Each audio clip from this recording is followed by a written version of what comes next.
So the Columbia Life Histories Project was born out of a conversation that the Dean of the Graduate School of Arts and Sciences at Columbia University had with the director of the oral history program. At the time, I was finishing my thesis in oral history in the master's program. And my best friend Mario, we had been classmates in undergrad at Columbia. Mario and I were living together during the year that I was doing my coursework of my master's. And as a result of that, he ended up going into the same program, but a year afterwards. So I was finishing in the fall of 2015. I was finishing my thesis work back home in DC. Mario had just finished his first semester of coursework, and it's only a 2-semester program, so he was about halfway done with the work.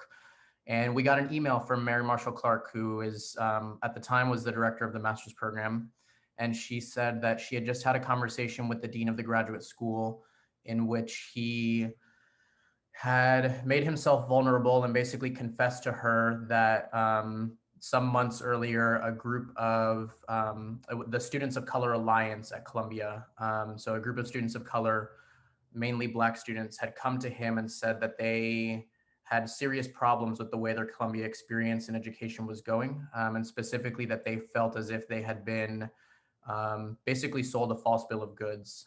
So recruited to Columbia by their respective programs and promised that diversity really mattered and that they would be taken seriously, that they would be valued on campus as diverse students. But that when they got there, those promises were not kept, and they were feeling very alienated. They were feeling like they were forgotten about, left behind, and um, she didn't go so far to say this in the email, but a conclusion we later reached through these interviews is that a lot of these students felt like they had been recruited to the campus as props. So just to kind of make the campus look more diverse, but not actually valued for, their fullness as human beings and as students. And so the dean, very much to his credit, heard those students, was humble enough to admit that he didn't really know where to begin. And so he had this conversation with Mary Marshall Clark in which they were just kind of batting ideas around. And she wrote to me and Mario and said, "Here's the situation. I think you guys have a chance to um, design a project, get it funded, in which you would interview students of color at Columbia about their experiences on the campus. You would couch it in their life history, and that you could produce a set of recommendations for the dean based on these interviews about what he can do to address the needs and the concerns of these students." We thought it was a great idea. Naturally, the prospect of any kind of work fresh out of a master's program was enticing to us. But it also was a project that mattered a lot to us because, as I said, we both had done our undergraduate at Columbia. We both were graduate students at Columbia. And we knew that there are many reasons why students feel alienated and forgotten about at Columbia. It's not just a student of color thing. Being a student of color certainly adds some particularities to it. There are ways in which students of color, certain kinds of students of color, feel particularly alienated. There's a certain flavor to it.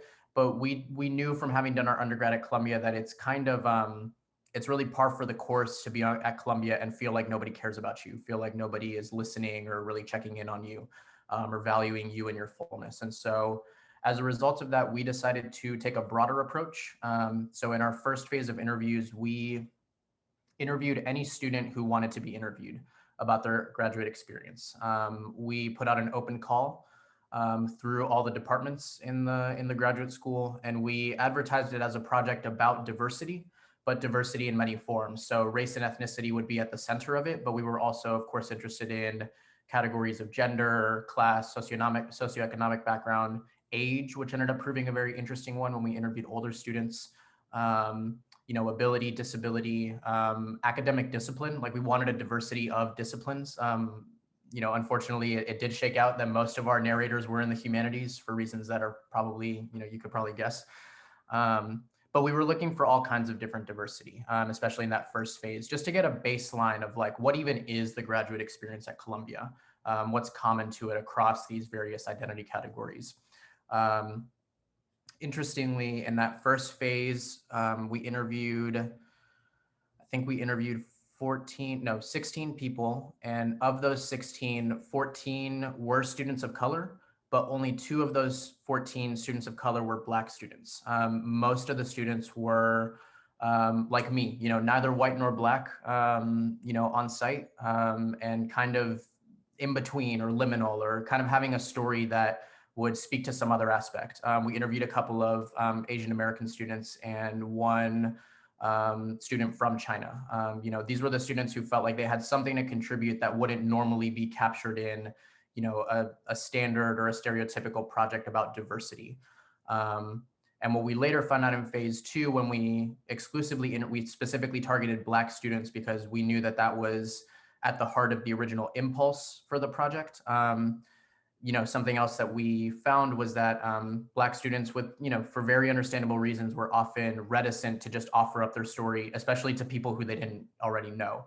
And so the Black students that we ended up interviewing in phase 2 were all either like friends of ours from already, or friends of friends, or someone we met at a holiday party. So we were able to take advantage of these direct connections. An important aspect of that recruitment process, and something I think you all will want to think about as you prepare your projects, because I think this is an important step of any oral history project, is the pre-interview process.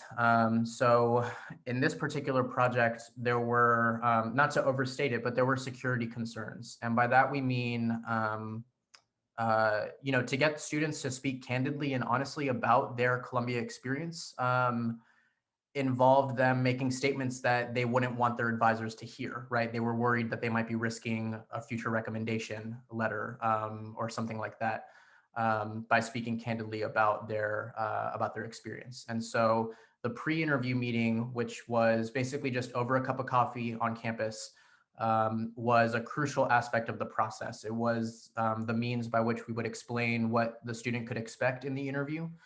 It was a chance, of course, for us to introduce ourselves. Mario, I should say Mario, my partner on the project, is Dominican, and so is both Latino and Black. And so it was a chance for us to just kind of, get to know each other, shoot the breeze, explain the project, and then answer questions. And that was the key part of the pre-interview. Pretty much across the board, students would ask, is my advisor going to see this? Like, are you sure you're going to protect me? And so we built in really strong protections. We anonymized all the students in our final report, except for one student who insisted on us using his full name. We, ensured that when we would donate the interviews to the Columbia Archive, for posterity's sake, that we would give the student, and this is just standard oral history practice, there would be a legal release. And within that legal release, we would encourage students to stipulate a period of time according to which they might want to restrict the interview. So we have one student who put a 40 year cap on it. So no one's going to see that interview. No one public is going to see that interview for another, I guess, 38 years now.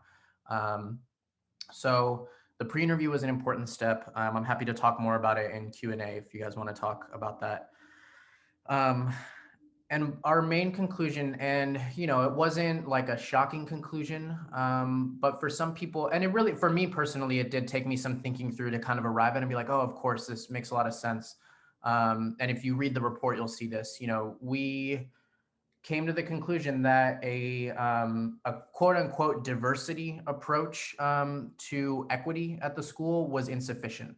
Why? Because the diversity approach, that is to say, one that is founded on demographics, and on looking to achieve a kind of balance, or a kind of, a kind of visible quota or something, often reduced our students to nothing more than a representative of their category.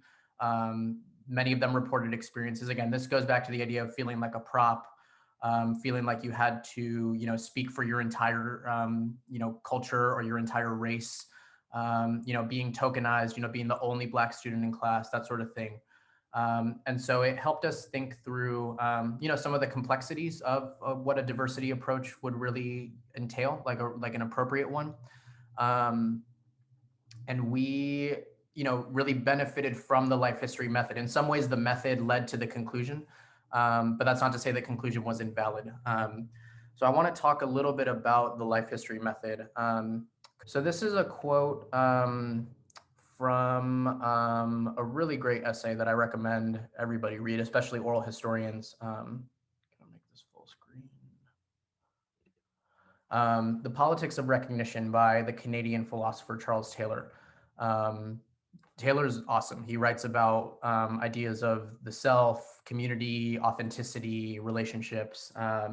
He's really just like a pleasure, a joy to read, especially if you're kind of into philosophy, because compared to other philosophers, he's pretty accessible. This is an essay about the notion of recognition, what he calls here the politics of recognition. And recognition is something that's fundamental to what we do as oral historians. Unlike more data-driven, social science-driven forms of interviewing, or even even journalism. In oral history, one thing we really do try to achieve in the interview itself is a kind of mutual recognition. You really want to, this idea of being seen, you want your narrator to feel seen, to feel heard in their fullness, in their complexity. And so this was a quote that we actually used to frame our whole approach. We wrote it into our grant proposal, and it really guided the way in which we went about asking questions and thinking about how to move the interview along. So I'm just going to go ahead and read it because the key word is this idea of the dialogical, as Taylor elaborates it. So Taylor says, the crucial feature of human life is its fundamentally dialogical character. We become full human agents capable of understanding ourselves and hence of defining our identity through our acquisition of rich human languages of expression, including the languages of art, of gesture, of love, and the like. But we learn these modes of expression through exchanges with others. People do not acquire the languages needed for self-definition on their own. Rather, we are introduced to them through interaction with others who matter to us, what George Herbert Mead called significant others. The genesis of the human mind is in this sense not monological, not something each person accomplishes on his or her own, but dialogical. We define our identity always in dialogue with, sometimes in struggle against, the things our significant others want to see in us. Even after we outgrow some of these others, our parents, for instance, and they disappear from our lives, the conversation with them continues within us as long as we live. And so why does this matter? How does this apply? When, for instance, talking to, let's say, a Black student, first of all, the most important identity that all of our narrators had in common, and that was really like the most important for us to elaborate and to get a good sense of, was not a racial identity, not a cultural identity, but rather the identity of student, and specifically Columbia student. We wanted to get a sense of how the students' sense of themselves as a learner, as a scholar, and over time, we found out, of course, being at a school like Columbia, their sense of themselves as someone who's destined for some kind of greatness. One of our narrators talked about Columbia is a star system. Everybody comes here thinking they're a future star in the making, which they very well are. But that was the identity we wanted to keep at the very center of the investigation. And then we wanted to see how being Black or being a woman or being bisexual, these are just examples, would kind of come into that and feed into one sense of self as a student. And how one sense of self as a student, of course, then played into one sense of self in any of those demographic categories. The key, of course, here is this idea that we learn who we are. We learn how to express ourselves by way of interactions with others. So you might see, if you read the report, you'll see we gave an example of 3 different Black students who all had very different understandings of their Blackness, very different relationships to their own Blackness, because they were raised in households that treated that Blackness very differently. So one of our students talked about how from the time he was born, he was raised in what he called very proudly a Black nationalist household. So he could talk to us about his mother and his grandmother and the lessons that he learned around the kitchen table. He told us about the map that he could see every day when in the living room, a map of Africa. He could talk to us about certain conversations, certain influences. This is an important word for us as we think about the dialogical, the influences on him that started to give him a sense of who he was and how he fit into this bigger scheme of a race and a society and a country and the world. Whereas another student we interviewed, who actually was from Houston, talked about how she attended a middle school and a high school where she felt very, I don't want to put words in her mouth, but she had a very difficult relationship to her Blackness on a couple fronts. One, because her parents had a habit of referring to things that were foreign to them as like not Black. So like, for instance, this narrator said that one time she wanted to go snowboarding and her parents were like, you know, Black people don't go snowboarding. Right. And so that was like an experience that just stayed with her. Right. You know, especially as a teenager, like one's impressionable. That was something she had to work through as she was defining her own Blackness for herself. And as I say that, let me also say another important piece of the life history method, and just thinking about oral history in general, thinking about the people you'll be interviewing, you want to see the people you're interviewing as like selves in motion, right? Like always developing, always like on a journey. So this student's understanding of her Blackness at 16 certainly had an influence on how she was thinking about it 10 years later, but it wasn't like stuck there, right? Like she had had more experiences, she had done more thinking, you know, her world had gotten bigger. And so she wasn't in that place anymore, but she could refer to it as something that she had to work through, had to think about. Um, and the other way in which that student talked about how, you know, relating to her Blackness was difficult was that she said she was at a school in Houston where the only other Black students, and these were her words, were either African Americans who, you know, abided by what she referred to as kind of hood aesthetics or a hood way of being. And then that there were like students from Africa, like immigrants from Africa. But this student, as you know, a more serious, you know, more quiet, scholarly student, African American, just didn't really fit in with the other Black kids at her school. So she talked about how in high school, pretty much all her friends were white. But then when she got to college, that's when she discovered more of a diversity of what Blackness could mean, how it could be embodied, you know, different kinds of people from other kinds of backgrounds. So again, kind of narrating that journey for us. And then the third Black student that we talked about in the report is one who, you know, talked about how it wasn't really till college that he started thinking about his Blackness because he grew up in San Diego, and he talked about how his upbringing was more or less colorblind.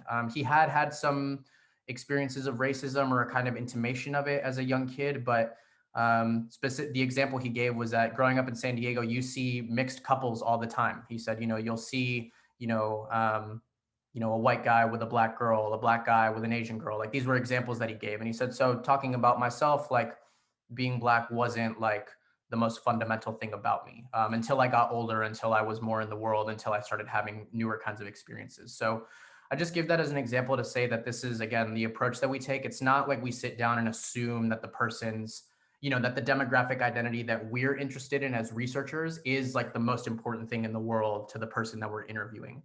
And so this is something you want to be attentive to when you're interviewing is like, what are the multiple identities that your narrator might have? And what are the ones that are most important for you in your study? And what are the identities that are based not just on like demographics or things that might be beyond your narrator's control, but what are the identities that are based on activities, things that they do, right? So again, for us, it was like student was a key one. And so in trying to get a sense of who these students were as students, we would start off in the early life history portion of the interview asking about elementary school. Who was your favorite teacher? What did you like about them? What were your parents' ideas on school? What was expected of you? What were you good at, right? These things that essentially are colorless, right? Things that weren't really directly rooted in, again, the race or the demographics. Race and demographics would come up, right? So with our student, Tim, he's the one student who insists we use his real name. You know, Tim couldn't talk about his education without talking about his Blackness because of the Black nationalist household he was raised in. But keeping the focus on his development as a thinker and as a student and as a learner was key for us. So again, this quote was really guiding for us because it's this idea of significant others and of relationships. And one more thing to say about this is to take Taylor just a half step further. Significant others don't only have to be people. People, you know, the people you're interviewing might have very meaningful relationships with places, with structures like actual buildings. They may have meaningful relationships with books or ideas, with TV shows. You know, again, thinking about the self as something that's like a tangle of relationships with other kinds of entities, not just people. People, of course, are super important. That's not to discount the influence of people, but taking this broad way of understanding how we as individuals understand ourselves always in relation to something else. Again, whether it's a person, um, again, a cultural product, a place, or an idea. And by idea, that could be like the idea of a country, the idea of a race, the idea of, whatever, what have you. So this quote was key for us. And then one more quote I like to turn to. This is from another reading that you all can find online if you Google it. It's called I didn't write it down here, but it's called the Telling Lives Curriculum Guide. It was put together by two of my professors at Columbia. Excuse me. It's a cool guide because it's actually a curriculum for teachers who want to use oral history in middle school classrooms. So it's written in very kind of fundamental terms. It's a way of teaching middle schoolers how to do oral history. And I always like turning to this quote when I teach because Jerry, the guy who wrote this particular section, this essay, The Art of the Interview, Jerry came to oral history from a literature background and specifically a creative writing background. So Jerry writes fiction. And he was kind of roped into oral history projects just kind of by happenstance. He happened to live down the hall from an oral historian who knew that he knew how stories worked and kind of asked him to try his hand at doing some interviews. And he ended up developing a school of thought that for me has been very influential in terms of how I think about the interview and how I think about what I'm looking for in the interview. So I'll just go ahead and read this quote as well. Jerry writes, and then what happened is probably the most important question you'll ask. It certainly should be the one you ask the most frequently in an oral history interview. It's important to remember that an oral history interview is a narrative about the past. It's the story of certain experiences of events that take place over time, usually a long time ago. You're trying to find out what happened, or at least what the person thinks happened. Instead of asking for opinions or for a description of how someone was feeling about something in the past, ask for a description of the events to which those feelings and opinions are attached. This will help the interviewee keep one foot in the past, so to speak. The opinions and the feelings will surface in the telling of the events, either implicitly or explicitly. And then this is the key paragraph. For instance, in interviewing a former member of the Communist Party, someone who may have broken with the party, rather than ask the question, why did you leave the party? You might, in an oral history interview, ask the question this way. Tell me about your decision to leave the party. Do you remember an event? Let's just say event. Do you remember an event that led to that decision? Do you remember the day you left the party? To the extent that an oral history interview is about ideas, it is about the dramatization of ideas and the consequences of ideas, or put another way, about how ideas are played out in time and space. The reason I wanted to bring this up is to say that a key component of the life history method is to keep things grounded in narrative, keep it grounded in story. Again, you're trying to get a sense of your narrator's journey through life. The life history interview is essentially a chronological arrangement. You're starting at their early life, when and where were you born? Tell me about your, how you were raised. Okay, your elementary school. Were you raised in any kind of church or religious, group? You're trying to get that early life experience, and then you're moving along. And in the Columbia Life History interview, for us, like a key turning point would be, the first a student going to college for undergrad, what led to their decision to go to their particular school. And then the real turning point would be what led you to apply to your particular department here at Columbia for the graduate program that you're in.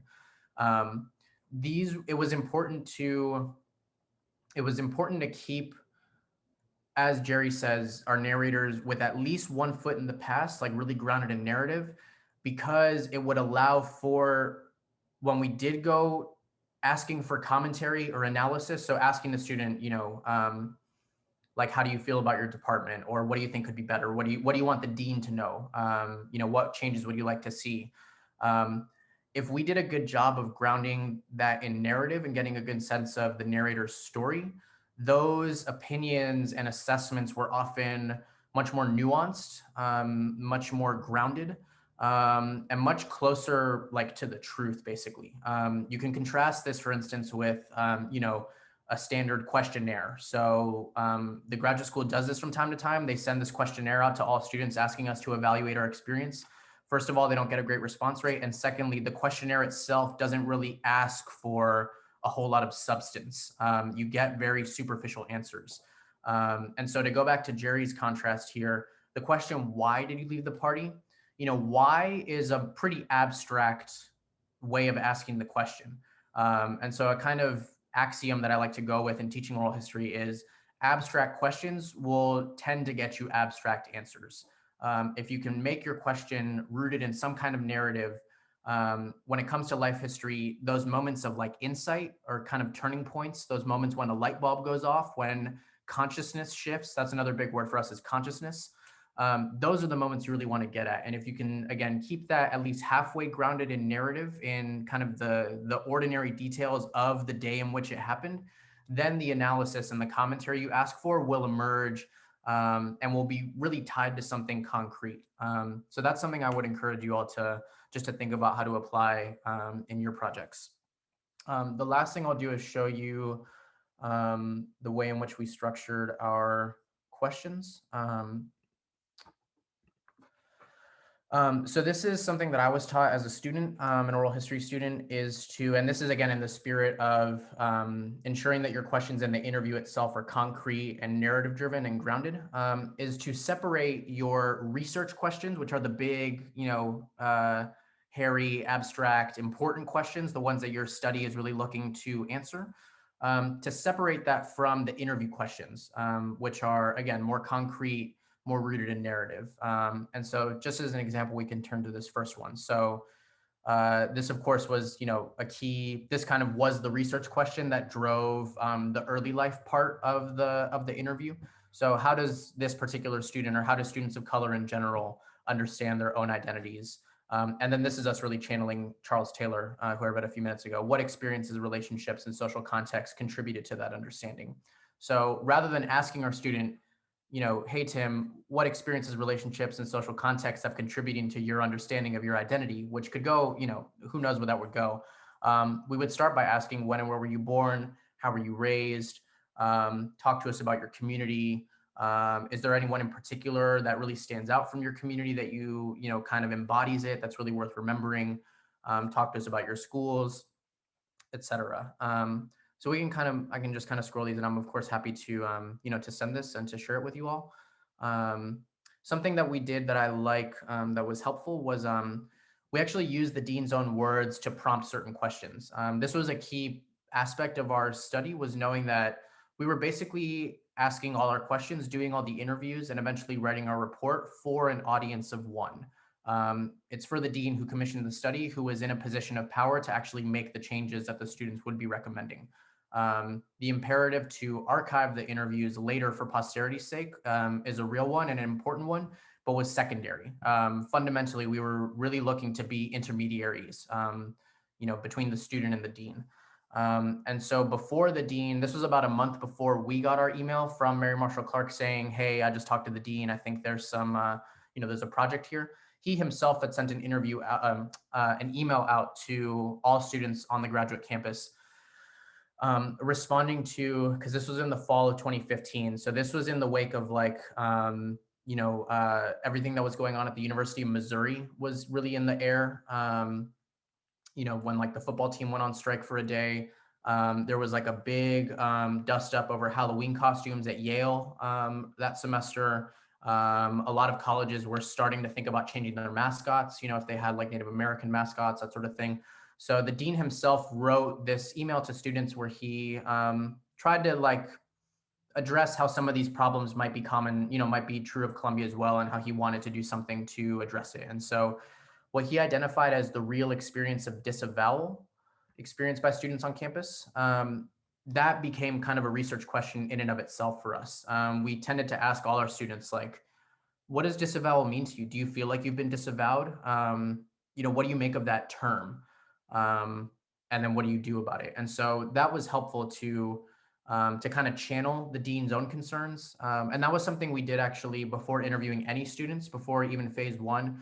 We actually did a life history interview with the dean to get a sense of how his concerns and his questions that he wanted us to ask might be rooted in his own kind of journey as an academic and as an administrator, and as a white Puerto Rican. I mean, he had a very interesting kind of subject position on these questions of diversity.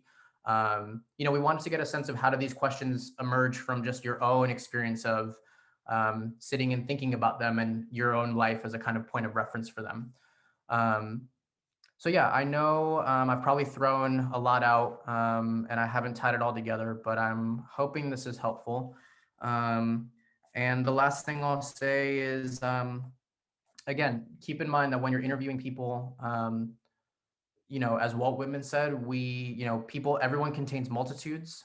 We all have many identities to us. And that one of the like real pitfalls of more kind of sociologically driven interviewing is that it far too often reduces the interviewee to nothing but the identity that the study is interested in. And so the art of oral history and the real beauty of it is in the openness that we as interviewers have to the other kinds of identities that our narrators will offer up.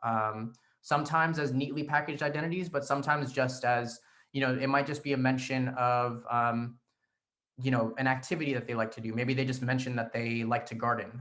That's something worth following up on. You really want to flesh out like the fullness of who this person is within the constraints of the time that you have. And this is like always the challenge of doing oral history is, in a perfect world, you would interview everybody for multiple sessions, many hours, you would really get their full everything about them. But of course, when doing project work, you have to limit things. And so you as the interviewer should be coming in with an agenda. There's nothing wrong. There's nothing bad. There's nothing dirty about having an agenda. It's important to have an agenda. But the trick is to be transparent about your agenda. And that's part of what we do in the pre-interview. And to be flexible with your agenda such that it can mesh with the narrator's agenda. Because your narrator will always show up with an agenda, maybe not a conscious one, but if they're there to tell stories, they have a reason for doing so. And if they know that this is going to go for an archive or for an exhibit or for some kind of public consumption, they have motivations for participating as well. And so we have to respect that just as much, if not more than our own agendas as researchers and curators and such. So thinking about yourself as someone who is framing your narrator is something that I'm starting to think more about, like what it means to frame somebody. And how to frame someone in an open way or in a gentle way or in a way that's not like constrictive. So yeah, those are kind of my remarks. That is a great question. I'm glad you brought me back to it because actually I got caught up in kind of a tangent and forgot to say that um, while the chronological is like the basic arrangement of the life history interview, um, you definitely like should break it whenever you need to. So sometimes you have a narrator who will skip ahead or who might talk about like the present moment. I've had this in interviews where I ask like, when and where were you born? Tell me about your early life. And within 3 minutes, they're talking about, and that's why we're here today. I'm like, okay, we're gonna have to go back and fill in a lot. Um, so part of like the art and the kind of mental like work that you have to do as an oral historian is like kind of being able to keep. And so I like to say this in interviews. I like to say, okay, like let's table this for a moment and go back. Like we'll come back to this moment, but since you're jumping ahead, I'm going to go with you. So tell me about this thing that happened 20 years later than what you were just telling me. And then when they finish answering that, you might say, okay, great, now let's jump back in the chronology, go back to where we were before. Let's go to your college decision, let's say, right? Maybe that's where you were. So it's something to experiment with. I'm liable to go on a very inarticulate tangent on this, so I'm going to try not to. But in the last couple of years, I have been thinking and reading a bit more on like the philosophy of time and how we experience time and ideas of circular time, not just linear time. And so that's the thing is like when we think about a life history, that chronological arrangement is fundamentally linear, right? It's like we're going all the way through the past, all the way up until the present moment. And then typically we end the interview with some kind of future oriented questions like, what would you like someone 100 years from now to know about you or about this community? What would what do you hope to see in the future for this community, et cetera. So that's the basic, again, linear arrangement. But again, there are certainly ways to break the chronology that are effective and that are good for the interview. One thing you got me thinking about, I can't remember if you said it or if you just got me to think about it, is sometimes taking a thematic approach to the interview is good too. So if there are like major themes, so for instance, in Columbia Life Histories, major themes would of course be education, what were some other themes? I mean, the themes would kind of emerge as we would interview, but let's take education as the major theme. You know, that would, it's possible to kind of hear resonances. So we might hear, for instance, you know, when asking about elementary school, you know, the student might say like, yeah, and this teacher like really took the time to listen to me and gave me a lot of like work to do on my own. Like I worked very independently as a student. We would kind of flag that as a theme, like, okay, independence, like maybe that's some, and again, flagging, I just mean like, just as the interviewer, like I kind of file it in my head. I sometimes do this, and it's funny because I do it more on Zoom interviews. I do keep like a little notebook next to me just to write down like a word. You don't want to be taking notes on what they're actually saying. A, it's redundant because you're already recording, and B, you do want to be as available as you can for like the eye contact and the, you know, the embodied experience of the interview. But having a notebook just to write down your little reminders of what to go back to. That's where you could kind of start noting themes, and be thinking about how, again, the themes that maybe are brought up in the early life portion might resonate with what you're trying to ask about. You know, that's more like the research interest of the project. Um, so that might be one way of going about it. I know I didn't give you like a great sense of it, but just be thinking about how themes can come into play. Um, and just to go back to your thing about chronology, like I do like, for myself as an interviewer, I like narrating where I'm going. So I'll say like, okay, like we're about to go to your college decision, but before we get there, is there anything from what we've already talked about, everything before college? Is there anything there that you want to go back to, that you want to fill in? And a lot of times the answer is, yeah, actually there was something, right? And then they'll kind of fill that in. And again, you can also say, okay, let's actually skip ahead. You know, I know we're short on time, so I do want to make sure we talk about your work life. So if you don't mind, let's skip ahead to when you started this job. Can you tell me about that? So that's where you as the interviewer do have the power and the privilege of like flexing some control over where the interview is going. But again, the difference between us as oral historians and more kind of traditional sociologists is if your narrator resists that or says, actually, I want to go here instead of there, we take that seriously and follow their lead on that.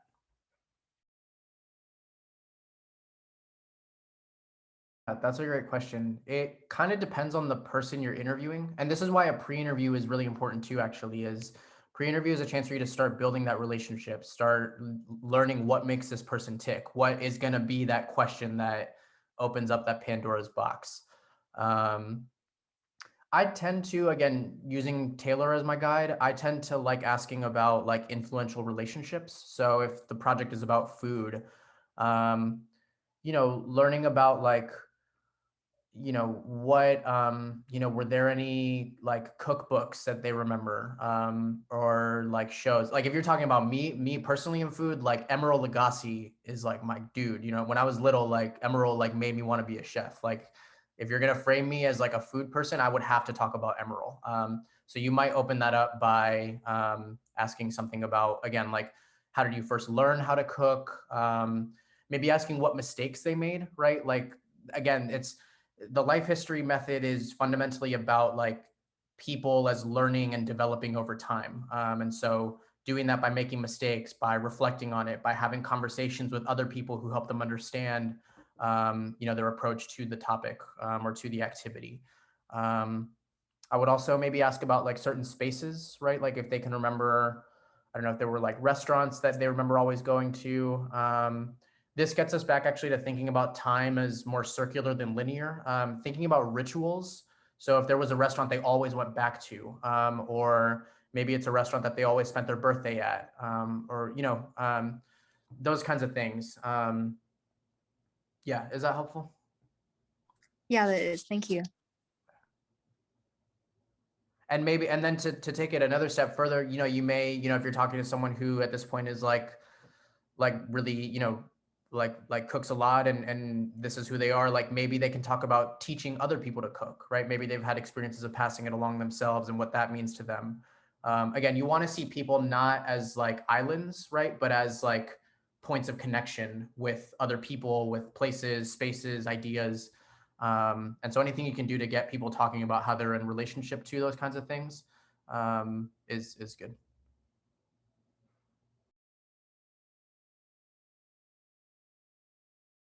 That's a big question. I think a lot of it depends on like the form that you're dealing with, right? So doing a podcast is very different from building a website, right? Or different from, in our case, with Columbia Life Histories, like writing a report with recommendations. So first of all, there are like questions of form that I think you have to grapple with, depending on whatever that form is. Um, but I guess I can say for life histories, what we did was, again, taking a kind of thematic approach to the analysis. We first of all got everything transcribed, and I know transcribing, well, you guys are already transcribing it. You're going to get like doc points if you don't. So actually you guys are already going to do it. So I think that point system is like really like, man, that would have kept me on track if I was a student. Um, but yeah, you guys will be already doing transcripts. So that's very helpful because it's, um, basically the way I go about it. So I come to oral history from like a literature background. Like I deal with like I close read kind of for a living. You know, novels, fiction, that sort of stuff. And so the way I tend to go about it is either listening to, or if I have a transcript, reading the transcript and just taking notes on each interview, as many notes as I can, and just anything that's interesting, you just flag it and just try to try to note like what themes the interview is hitting and what specific quotes are speaking to specific themes. So the way we went about writing a report for the dean, which was like quite the endeavor, like it took us a number of months. It took us a few months first to just go through all the interviews and take all those notes. And then, you know, we basically made a document for each narrator in which we took all the notes from that interview. And again, just kind of half formed ideas, you know, saying like, oh, this is kind of like in the other interview when she said this, you know, that's kind of a point of conversation or commonality. So really building that up kind of bottom up, just kind of seeing what we had. And then making a list of all the themes that were on the table. And then making a list, a series of lists where it would be the theme and then all of the citations and all the transcripts that would speak to that theme. And then going back and trying to see how these things came together. In terms of writing the report, and this is true for your guys' projects too, and again, this has to do with thinking about the form in which you'll be dealing. You want to have a good sense of who your audience is, right? And who, you know, what understanding they'll be bringing to the topic. Um, you know, what they stand to learn, right? Like if there's something if there's a point you're trying to make, you know, thinking about it pedagogically, you know, addressing someone who is an expert on the topic is going to be different from like a total newcomer. Or if you're doing something that's, you know, for just like widely public consumption, you may have to start kind of from square one. You may have to explain certain terms or certain things that will be obvious to someone who is an insider in that community. And so if you're doing something that's just for the community, you may not have to go through all that kind of scaffolding. So thinking about your audience is really key. And yeah, again, the way we went about doing the report was this kind of grunt work of just like pulling out themes, trying to see where kind of what we had and where it all was coming together. Um, and then remembering that even though we wrote the report such that anybody could read it, we really knew it was for the dean. And so I remember in the writing process, I was really stuck on how to begin the report, like where to start. And this like light bulb clicked for me, and it was like, geez, I could have remembered this 3 months ago, but it's like the reason we're doing this project is because a group of students of color went to the dean and said, hey, we have a problem. So we started the report by narrating that encounter as the dean himself had told it to us. So that like sets up the question, the problem, that then the rest of the report is trying to give some answers to, give an analysis of. So that might be another way of thinking about it too. Like, because this is true of any kind of writing as well. Like thinking about like you want to set up a question or a problem, and then you want to like give some kind of response to it. You know, an effort towards providing some answers. Um, yeah, so that could take any number of forms. But again, keeping your audience in mind, I think, is key.